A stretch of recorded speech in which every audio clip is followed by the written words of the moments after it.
like to introduce our next speaker, who is Angie Louie. She is a psychology graduate student at Cal State LA. She's conducting thesis research on alternative subculture identity, well-being, and social connection. Her academic and professional interests include research, teaching, counseling, art, therapy, and community-based work, such as creating makers markets. Growing up and navigating feelings of otherness and mental health challenges, she found inspiration in emo subculture, particularly its confessional lyrics and openness to mental health dialogue. As an undergraduate at UC Riverside, she founded Alt Not Dead, a student organization dedicated to studying alternative subcultures and providing a safe space for creative expression through collaborative art projects. She has continued this activism through her jewelry business. So she has some of her jewelry right there, just FYI. Post-teen Angst, which features characters with hollow eyes and black hearts as symbolic representation of her own mental health journey and appreciation for emo culture.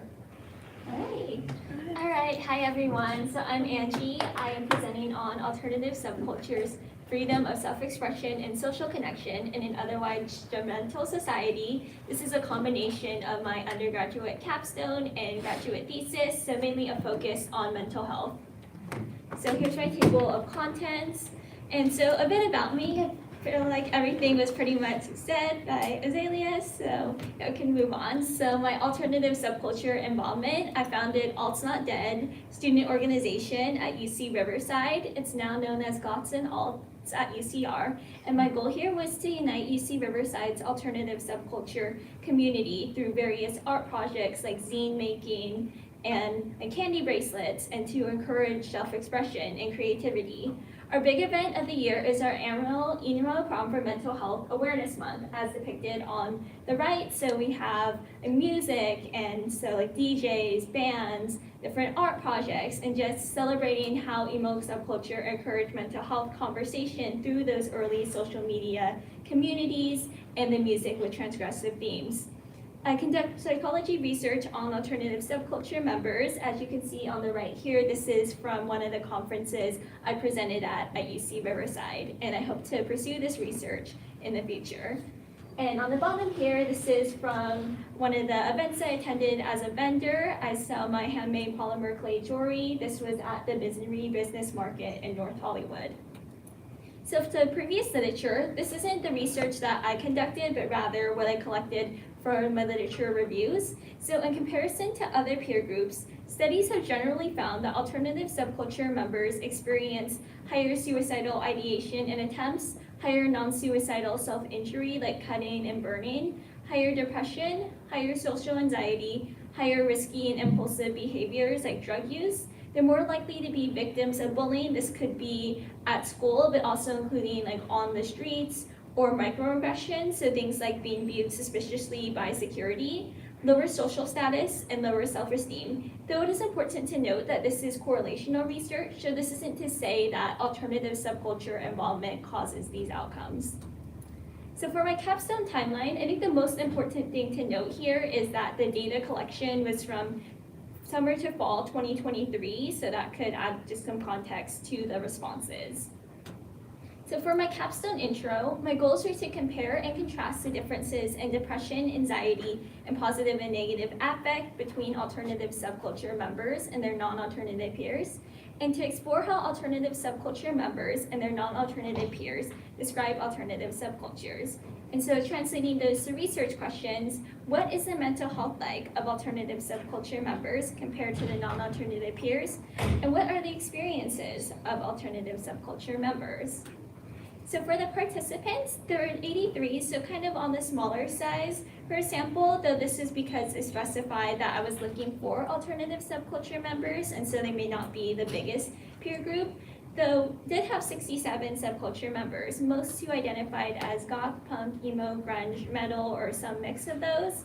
For race and ethnicity, it was mostly Asian and Latinx, and this was just a reflection of UC Riverside's population. For gender, it was a little more than half female, and for sexual orientation, mostly heterosexual, though we did get a pretty good diversity. For the measures, the scales, we included the Beck Depression Inventory, the Beck Anxiety Inventory, and the Positive and Negative Affect Schedule. These are chosen because they are known to be valid, reliable, and have been used in numerous previous studies. For the Beck Depression Inventory and Beck Anxiety Inventory, there are 21 items on 4-point scales. They measure affective symptoms and somatic symptoms. So some symptoms on the Beck Depression Inventory include social withdrawal, sleep disturbances, sadness, and guilt. For the Beck Anxiety Inventory, this includes feeling nervous or afraid, tingling, shaking, hot and cold sweats. And typically, participants would be categorized into different levels of severity, like mild, moderate, or severe, based off of their scores. Though for the current study, we decided to just use the cumulative score, given that these cutoffs between levels of severity tend to be inconsistent across studies, and also because we are not clinicians, we didn't feel like we were in the place to diagnose participants with clinical levels of depression and anxiety. For positive and negative affect schedule, there's 20 items, 10 are positive, 10 are negative. The positive include enthusiastic or inspired, whereas the negative include distressed and hostile. And participants rate their feelings on a 5-point scale. For the open-ended questions, these are constructed by my faculty mentor and I. So I looked through the literature review and trying to identify where the gaps in the literature were, but also we noted that there were very few studies using qualitative data on alternative subcultures. We also decided to look into the past history of subcultures with different news articles to try to understand mainstream society's perceptions of alternative subcultures over time. And finally, we looked into social media to understand current issues that may be important to the alternative community. So based off of that, the questions we generated were: when and why did you join the alternative community? What do you think are the core values and beliefs of the alternative community? What defines alternative subculture identity?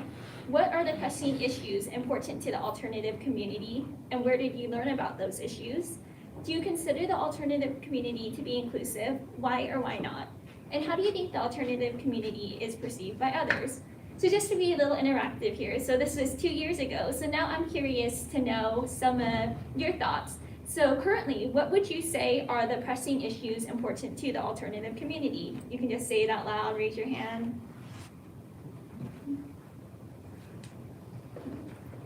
Negative stereotyping?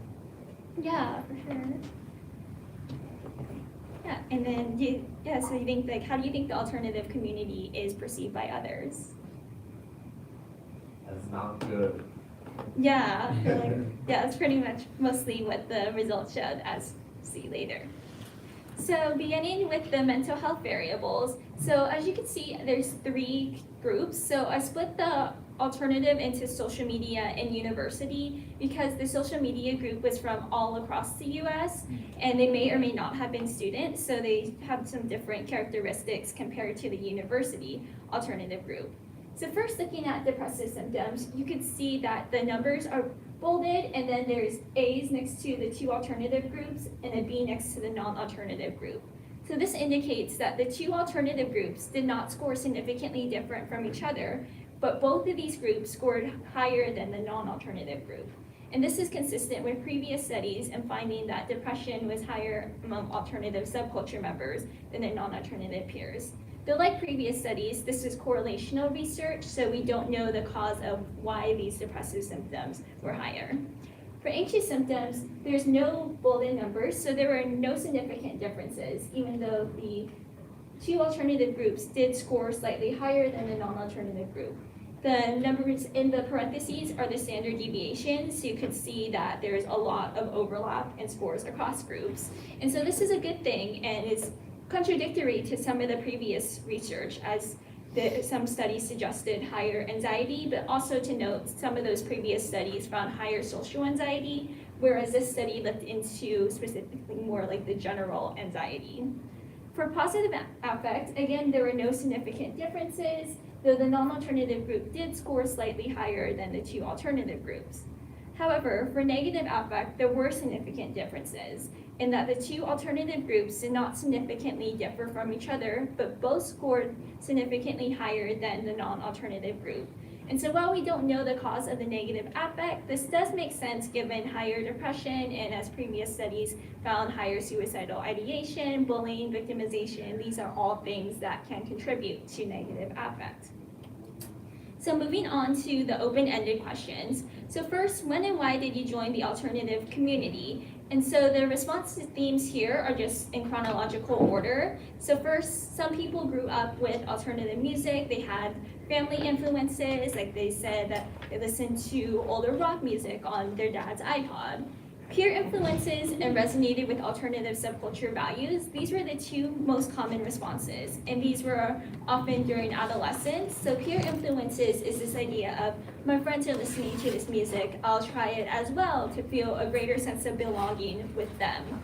Whereas for resonated with alternative subculture values, these people did not have a core friend group. They felt outcasted by mainstream society, and they joined alternative subcultures because they felt this was a more accepting, inclusive environment. And during the pandemic and coping with quarantine, these tended to be mentioned together, and that people were sometimes newer to subcultures. They were dealing with feelings of loneliness or isolation during the pandemic, and so they coped through the music from alternative subcultures. Though there are some people who also just mentioned wanting to explore a new hobby, feeling bored, or being allowed to experiment more with their identity and just them like in their room. Next is, what do you think are the core values and beliefs of the alternative community? So the three most common responses were inclusivity, self-expression, and authenticity. Also mentioned were political activism and anti-consumerism. These tended to be mentioned in relation to punk and grunge subcultures. So for political activism, this is about advocating for the rights of the LGBTQ+ community and racial minoritized groups. For anti-consumerism, this was often in response to this being like 2023 and being a time where fast fashion was becoming very popular. Next, what defines alternative subculture identity? So it's consistent with previous studies, the number one response is music, though within this theme, quite a few sub-themes emerged. I think somebody said it very well here. They said, I think subculture identity is born out of the music, since that's what best expresses the emotions of alternative artists.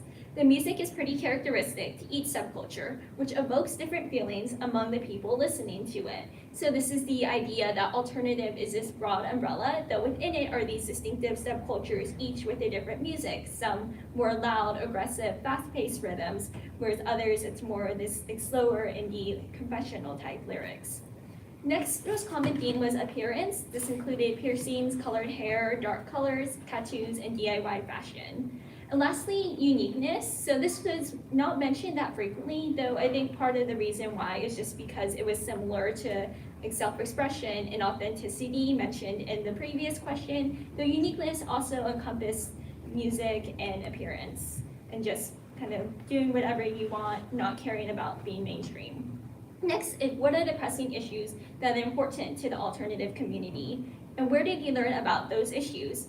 Interestingly, almost everybody said that they learned about issues through social media. I think this is one of the biggest changes in alternative subcultures and compared to previous decades, in that rather than hearing about issues at in-person kind of underground events, that people were learning about issues mainly through Instagram and TikTok. And interestingly too, it was almost always Instagram and TikTok, very much mainstream social media platforms mentioned, rather than these like smaller niche online communities. Though within online, the topics that emerge are political and social justice, mental health, bullying, and as mentioned, negative perceptions from others. Next is, do you consider the alternative community to be inclusive? Why or why not?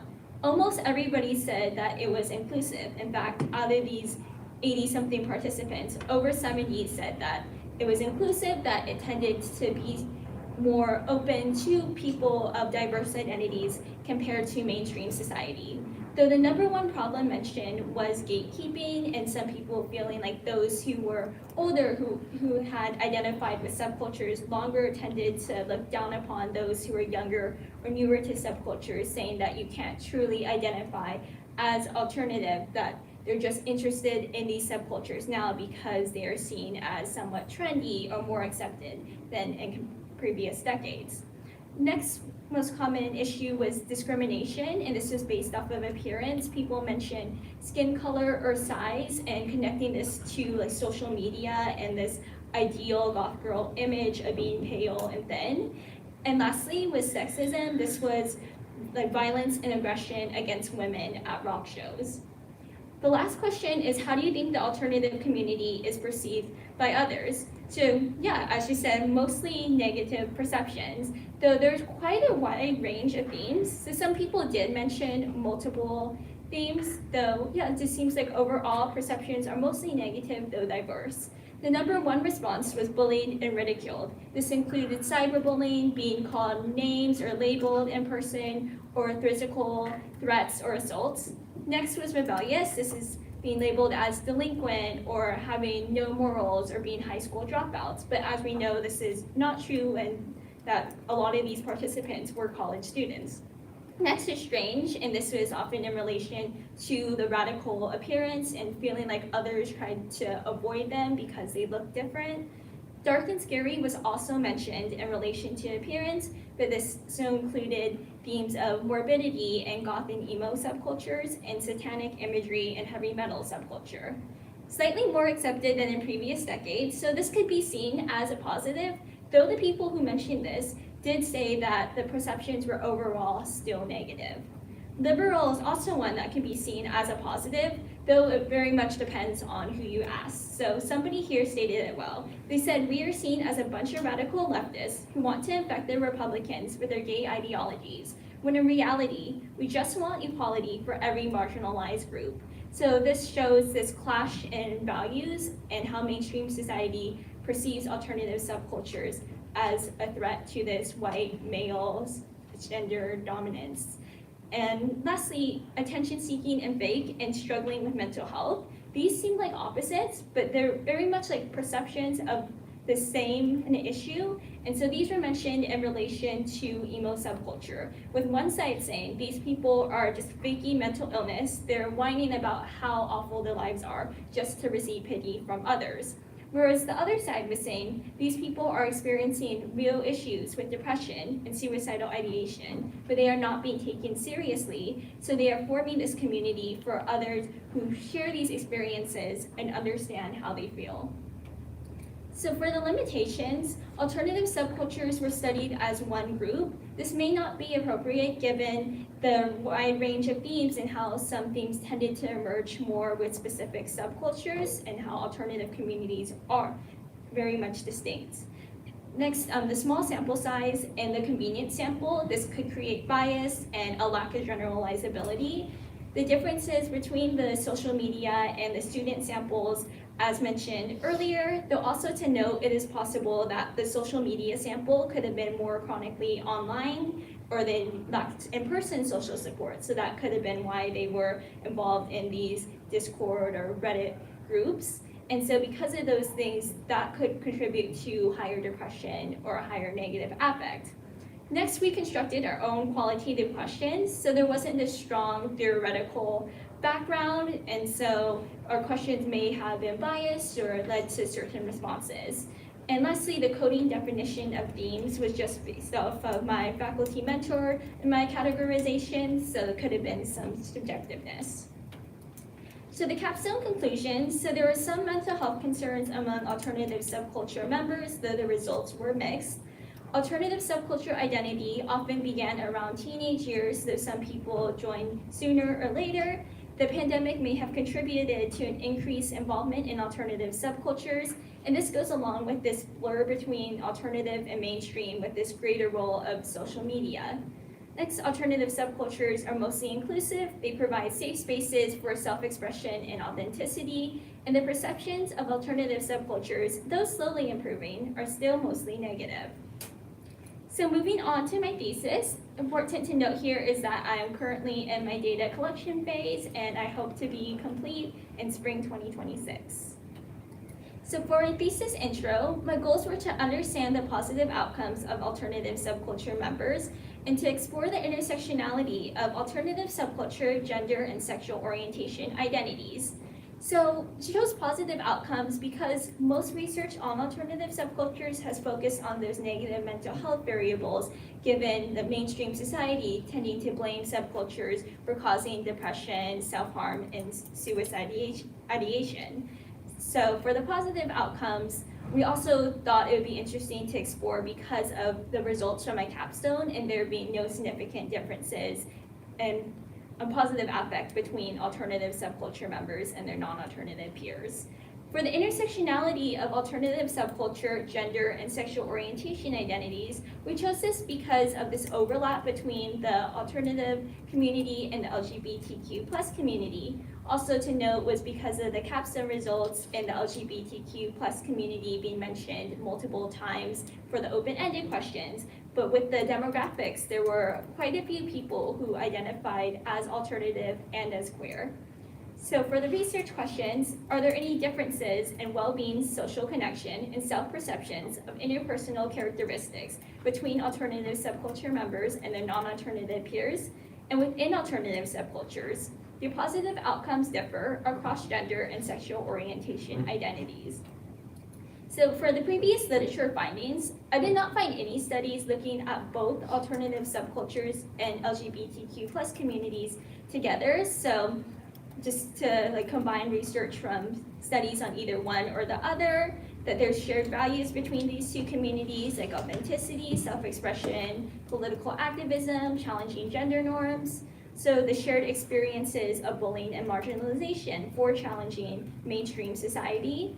There's greater mental health risks among both of these groups as they have both been found to have higher depression and suicidality compared to their peers. Though both communities may create a safe space for individuals who are socially outcasted by mainstream society, which suggests a potential protective factor in providing social support. So for the thesis methods, participants are mostly Cal State LA students, and so they're being recruited from their classes, mainly psychology classes in which they receive extra credit. They're also from sociology and music classes chosen because thought there could be quite a few alternative subculture members in those. Also, there's a flyer posted outside my faculty mentor's lab and outside of this student diversity resource centers. Alternative subculture community members are being recruited online and in person. Online, I posted the flyer on my art Instagram account and then message groups on Reddit, Discord, and Instagram that specialize in alternative subculture members. So for example, UC Irvine and UC Riverside's alternative subculture student organizations. Also at in-person events, just talk to people about my study, kind of like what I'm doing now, but also there's a flyer posted at a local record store. For the measures and demographics of a single item on general life satisfaction, the mental health continuum short form, so this is 14 items. It measures 3 aspects of well-being. Emotional well-being, example item, interested in life. Psychological well-being, example, confident to think or express your own ideas. And social well-being, example, that our society is a good place or is becoming a better place for all people. For each item, participants respond to how often it has applied to them in the past month on a 6-point scale, in which a higher score indicates greater well-being. For the NIH Social Relationship Scale, we are using a modified 29-item version with the social support and companionship subscales. The 16-item social support subscale includes 8 items on emotional support, example, I have someone who understands my problems, and instrumental support, example, I can find someone to drive me places if I need it. The 13-item companionship subscale includes 8 items on friendship, example, I feel close to my friends, and 8 items on loneliness, example, I feel left out. And for each item, participants rate their experiences over the past month on a 5-point scale in which a higher score indicates greater social support and companionship, meaning that we would have to reverse code loneliness. The interpersonal adjective scale revised consists of 64 items on 9-point scales, in which an individual indicates how well each adjective describes them in comparison to their peers. And so the adjectives reflect 8 interpersonal dimensions. on the circle here, and so those that are next to each other are considered more similar to each other. And the placement is based off of these two underlying themes of dominance and nurturance. And so for the 8 interpersonal dimensions, the scores are calculated using the cumulative score of the 8 items that fall under that dimension. And for dominance and nurturance, the scores are calculated using the cumulative score of all 64 items. So for the expected results, we are not sure because there's a lack of research. Though some research has suggested lower social connections among alternative subculture members than their non-alternative peers, though the study that looked into this was based off a number of friends, which does not necessarily indicate quality of friendship. There's also limited research on alternative subculture and gender identity intersections, though interestingly, this research has found that the self-esteem and well-being is lower among goth men than goth women, and that perceptions are more negative against emo men than emo women. And this could be because of goth and emo subculture challenging gender norms more for males than females. And there is no research on alternative subculture and sexual orientation identity intersections. For limitations and considerations, alternative subculture is studied as one group rather than comparing one subculture to another. There's a convenient sample, correlational research. The community and student samples may not be the same, and the political and social issues at the time is something very important to consider, as unfortunately this is a very conservative era, so some groups may be more negatively impacted than others. For future research, comparing positive outcomes between subcultures rather than alt versus non-alt, examining intersection between alternative subculture identity and ethnicity, as I have not seen any studies on these two identities combined. Conducting longitudinal studies would be beneficial in understanding more of this, what comes first, the alternative subculture identity or the poor mental health, though a pattern may never fully be established, and exploring the role of online communities in providing social support. So then in my community outreach, I sell polymer clay jewelry and figurines at local events, mostly those with emo pop punk bands, through my small business Posting Eggs. So on the right, those are some of my creations. The top right, you may recognize Pawn and Z from a 2000s comic. The rest are my original characters. And I have no musical talent, but I know some of you do, so you could scan this for recommendations of bands that I've seen at local shows. And then lastly, this is a QR code to my thesis survey, as I am still collecting data, mostly looking for alternative subculture participants. And so this should take about 15 minutes if you want to scan that. Also, I have some flyers over there. So yeah, thank you very much. I think I'm out of time, but is it okay to? You could also take questions because we're going to take a lunch break. But if anyone has questions please feel free to ask. Yeah. Is there going to be a focus on gender diverse participants? Yeah, so we do have the analyses on gender. So as of now, I think we only have male and female, though it would be awesome to have this at least a third group for non-binary. So yeah, we're hoping to conduct more data and having those diverse participants to include those analyses. Just out of curiosity, how interconnected are the different alternative groups? Are, people who identify as goth very well mingled with those that identify as punk, or are they kind of completely separate subcultures? So for both my capstone and thesis, I do allow participants to identify with as many subcultures as they want, or there's also the option for them to specify a subculture that is not on the list. So for example, some people have put indie, scene, or Japanese, Harajuku subcultures. And so there's actually quite a few participants who identify with multiple subcultures. Noticing some patterns, it seems like there's quite a few who identify as both emo and scene. You may have mentioned this, but how is there an age specific that you're looking at, or? Oh, so the participants just need to be at least 18, and this is just because of if they're under 18, then there's some issues with having to receive parental consent. for my capstone, I did say that I was looking mostly into emerging adults that have a more specific age range. For my thesis, my faculty mentor thought it would be best to just look at all ages, and so we're not doing age comparisons for that. Yes. Just in your own analysis, as you've looked at all these subcultures within the larger alternative group, in your just personal, I guess, subjective opinion analysis, what, for example, like, what is the beef between the goths and the emos?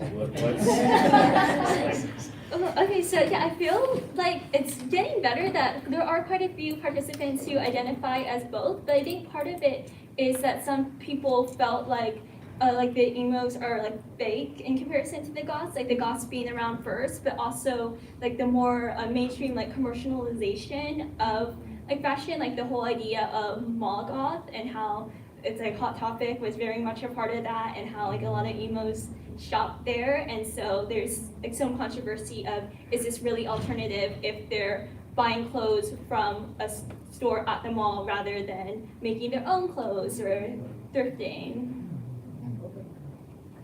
Yes. Thank you. So interesting. What an incredible amount of work. For me, like older millennial has gone through punk, metal, emo, all of those things. Like the part about how they identified the subculture is really interesting, because when I think of, at least in those groups like punk and metal, traditionally the ideas were like anti-establishment, anti-authority, not individualism, but like anti-conformity. Yeah. And it was the way that you identify things that people see, they seem to be like a continuation of those things, but kind of different. Like in uniqueness, you could see as like a continuation of anti-conformity and like interest in political activity, like a new brand of anti-authority, or those kinds of things. So I think that was really interesting, the way those identities like maybe evolved a little bit. Oh yeah, I think also part of it was just because like a combined responses into certain categories, and then also to note is because it's looking at like current perceptions. We also ended up including participants who identified as groups that were like borderline, whether this counts as a subculture or not. Like this was in 2023 for the capstone, so there were participants who identified as like e-kids, and so we decided just to include them to kind of understand what their perceptions were, even though I feel like they may not have as strong as some of those values of like this nonconformity, this political activism as groups like punk or metal. Are there any other questions? What are e-kids? It's kind of like the TikTok, like us e-girls, I don't know this line, but I guess they have like some similarities in music to like alternative subcultures, so I feel like a lot of it is like a combination with like hip hop and pop punk. And yeah, they're very much like TikTok aesthetic, though interestingly to note is for the thesis, nobody has identified as an e-kid, so I think this is one difference between the capstone and the thesis of how the e-kids seem more like kind of like a phase, a trendy group, whereas these other subcultures tend to persist across years, now decades. So do a lot of these, like the music, is it like on Apple Music, on SoundCloud? So I guess for this study, I wasn't necessarily looking at like what artists specifically these people listen to, if it's more like smaller underground artists or if it was more kind of like the more mainstream artists. So as long as they personally identified as alternative, and this for them was kind of just based off of their choice too, of whether they defined alternative more as being music or values. The question was just, do you identify with an alternative subculture? Check as many of these subcultures as you want, or write in your own. All right. Thank you, Angie. Great presentation.